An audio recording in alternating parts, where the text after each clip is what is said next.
Are you worried about your daughter's health and diet? Are you concerned she's not taking in enough food and is starting to show in her performance? Are you not sure where to start? I'm going to map it all out for you in today's session. I'm going to explain what things to be on the lookout for that may be impacting her appetite and what specific foods you can add in to boost her calorie intake. As usual, you'll want to take some notes because I'm going to give you a lot of options to make some beneficial changes to your daughter's diet. So let's get started. Do you wish you could look like you train as much as you do? Are you sick of scouring the internet for sports nutrition tips only to find information tailored to men? Do you wish there was a simple solution to fueling your body for your activity level? Are you ready to find freedom with food? It is possible to have balance between fueling your body for your sport and for enjoyment, and it's not as complicated as you may think. Can we say hello, food freedom? There's a way to have it all and eat your cake too, and I'm going to show you how. Hey, I'm Kristen, a former multi-sport athlete, a sports dietitian, personal trainer, and Jesus lover. In this podcast, you will find practical, sustainable fueling tips for female athletes that will set you free from diet culture, an ever-changing set of nutrition rules, under-fueling, and underperforming. You'll learn how to put together a fueling plan that works for you that doesn't require all the rules, tracking every morsel of food you consume, letting food consume your every thought, with Jesus at the center of it all. If you're ready to find a sustainable nutrition plan that works for you with your active lifestyle and is tailored to your unique physiology, break free from diet culture, and finally feel comfortable in your own skin, this podcast is for you. Whip up that smoothie, lace up your shoes, and let's jump in.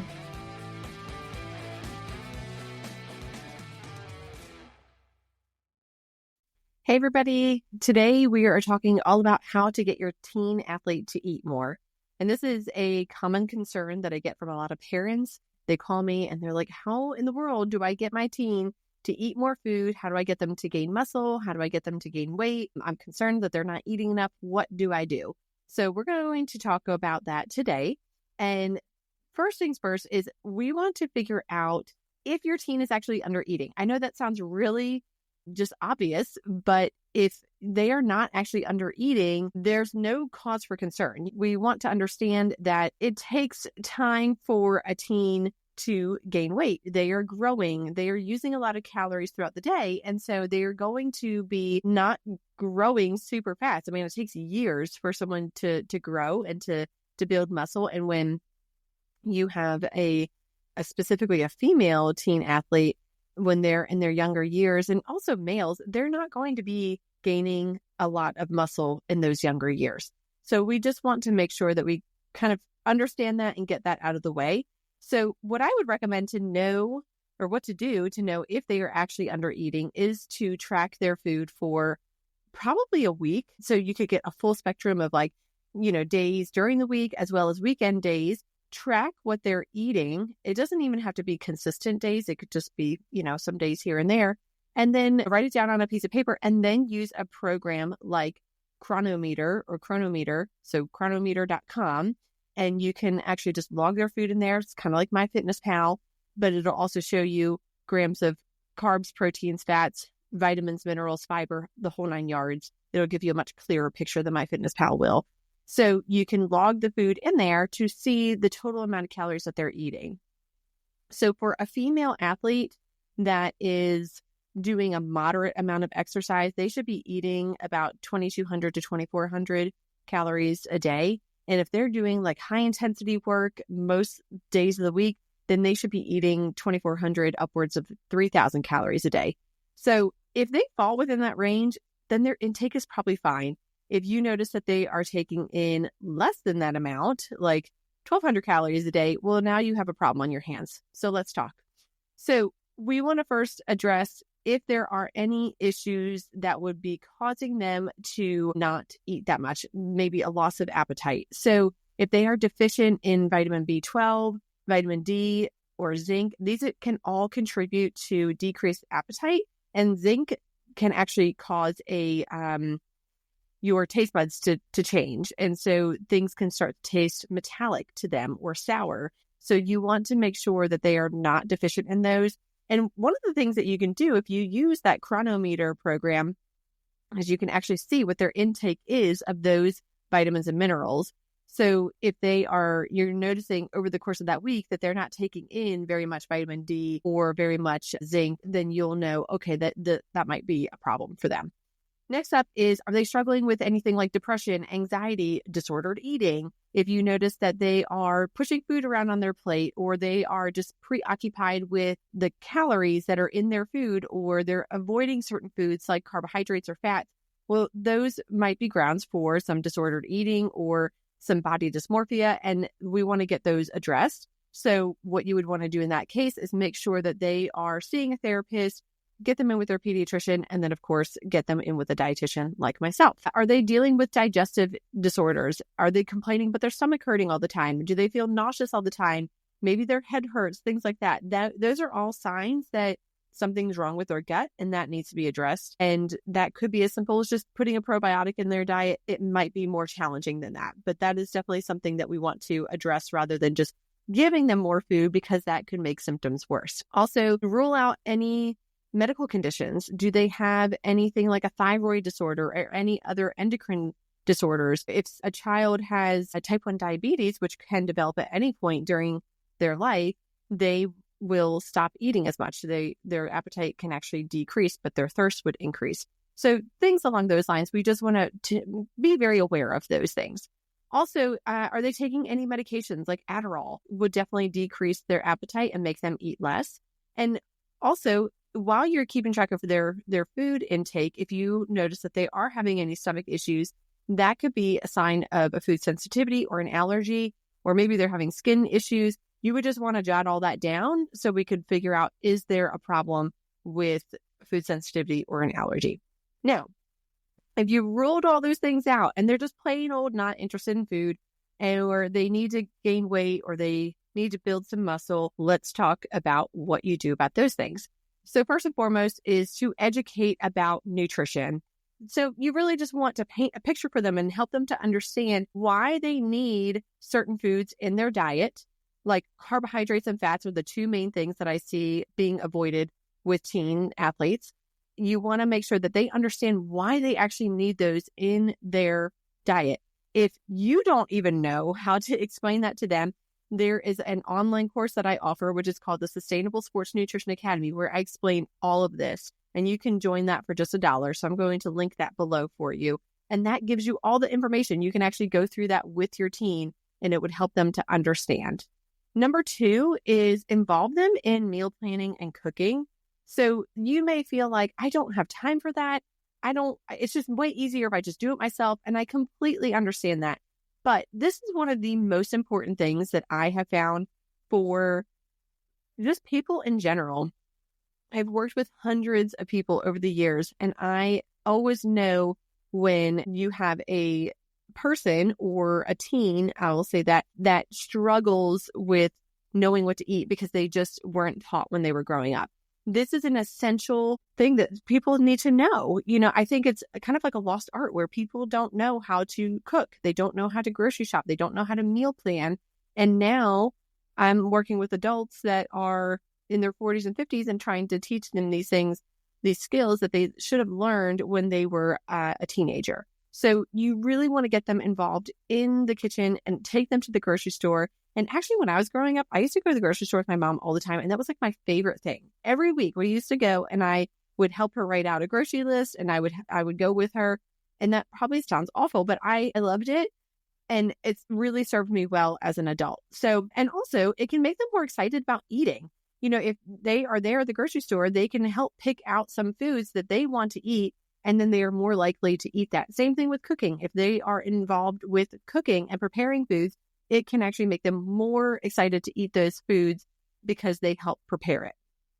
Number 3 would be to make food and meals convenient.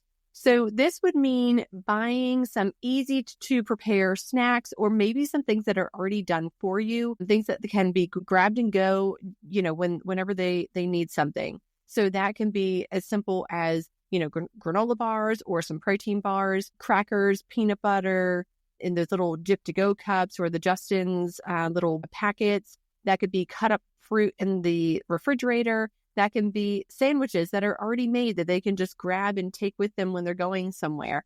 Any of those options are great. And then also having foods that are just prepped ahead of time that they can easily throw together and make a meal. So what I mean by that is maybe like some shredded chicken, which I have a great recipe for on my website, and I'll link that below as well.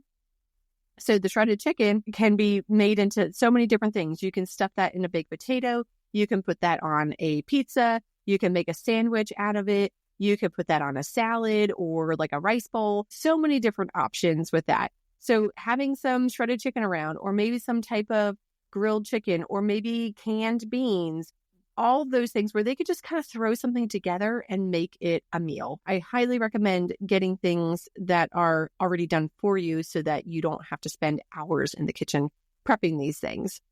All right, number 4 is encourage eating at regularly scheduled meals and snack times. Even if they're not your snack times, the teen needs to have regularly scheduled snack times throughout the day. So, of course, they need to eat breakfast, lunch, and dinner and make those at normal, or I shouldn't say normal, but regularly scheduled times throughout the day, and then fill in the blanks with snacks in between there. So what I mean by that is if they wake up at 6 a.m., they should be eating breakfast within an hour of waking up. So let's say they have breakfast by 6:30, then count off every 2 to maximum 4 hours, ideally every 2 to 3 hours, for them to have a snack in there. So if they're eating breakfast at 6:30, now by 8:30, 9 o'clock, they need to have a snack.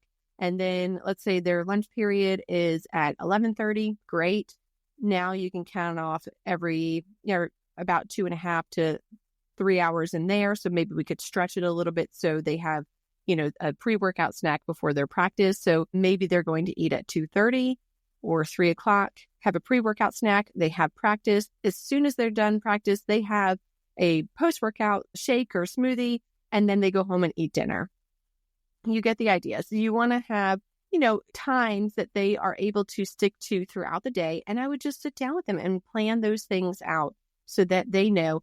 And then also their body's going to become accustomed to eating at those times. And what's going to happen is their body's actually going to get hungry at those times, because when you eat at regularly scheduled times throughout the day, your body knows when it can actually burn off that food and when it can utilize it. And then it's going to be ready for its next meal or snack. But if you're just eating at haphazard times throughout the day, your body really never knows when to utilize that food, when to burn it off, when not. And so then you can go hours and you don't feel hungry because your body's in this starvation mode. But if you're eating regularly throughout the day, your body knows what to expect and it'll actually burn off that food and utilize it better. Next up, number 6 is focus on caloric density at meals and snacks. So you want to encourage them to eat foods that are high in calories but low in volume. So this would be things like nut butters, avocado, dried fruits. You can add, if you make a smoothie for them, add peanut butter to that, or you could throw in some flax seeds or chia seeds, or trail mix is a great option as a snack.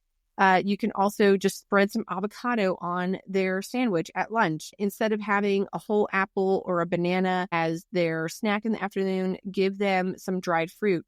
That's, again, where the trail mix comes in.